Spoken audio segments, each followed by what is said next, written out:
Goeiemôre almal, Dinsdagoggend, vandag is dit die 19de November, die jaar 2025, is 'n lieflike dag deur Abba geskenk aan ieder en elkeen van ons. My naam is Sonja Gerber, vanoggend gaan ons so 'n bietjie gesels oor ons God is onveranderlik. Kyk, mense sal jou in die steek laat, nee, hulle beloof jou iets. En as dit by betaaldag kom, dan is hulle nêrens te vind nie, hulle woord is nie hulle eer nie. Maar God is nie 'n mens dat hy sal lieg nie. Hy verander nie sy gedagtes nie. Hy doen wat hy beloof het en daarom sal ons nie te gronde gaan nie. Halleluja. Kom ons hoor wat sê God se woord oor hoe God onveranderlik is. Numeri 23 vers 19, ons eerste vers. God is geen man dat hy sou lieg nie, of 'n mensekind dat dit hom sou berou. Sou hy iets sê en dit nie doen nie, of spreek en dit nie waar maak nie? Dan ons volgende gedeelte hier uit Maleagi 3 van vers 6. Want ek, die Here, het nie verander nie, en julle kinders van Jakob is nie verteer nie. So, die Here kan so maklik ons verdelg, maar hy doen nie.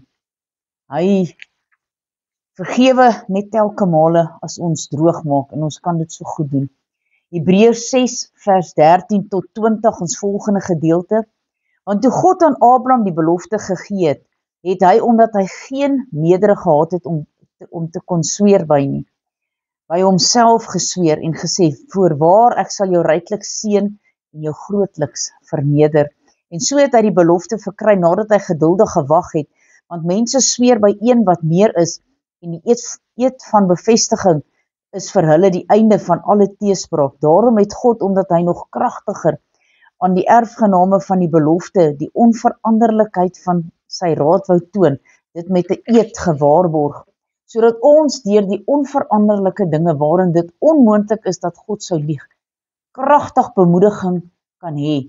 Ons wat ontvlug het om vas te hou aan die hoop wat voor lê, en ons het dit as 'n anker van die siel wat veilig is en vas is en ingang tot binnekant die voorhangsel waar Jesus as voorloper vir ons ingegaan het, hy wat volgens die orde van Melchisedek 'n hoëpriester geword het vir ewig. Halleluja.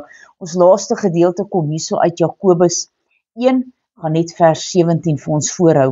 Elke goeie gif en elke volmaakte gawe daal van bo af neer, van die Vader van die ligte, by wie daar geen verandering of skaduwee van omkering is nie. Kom ons bid saam. Almagtige God en Hemelse Vader, Here, ons kan U net loof en prys en eer, want U is 'n onveranderlike God. Here, U het ook beloof dat U sal kom op die wolke, en ons sien uit na daardie dag wanneer U gaan kom, sodat U ons kan kom wegruk van hierdie wêreld en al sy boosheid. Here, baie dankie vir die beloftes wat vir ons opgeteken is, beloftes waaraan ons vashou, beloftes waarop ons staan, beloftes waarop ons lewenswandel bou. Here, baie dankie vir U goedheid en U guns en U barmhartigheid en U genade op ons lewe. Here, wees met elkeen vandag, seën hulle is my gebed in Jesus naam. Amen en amen.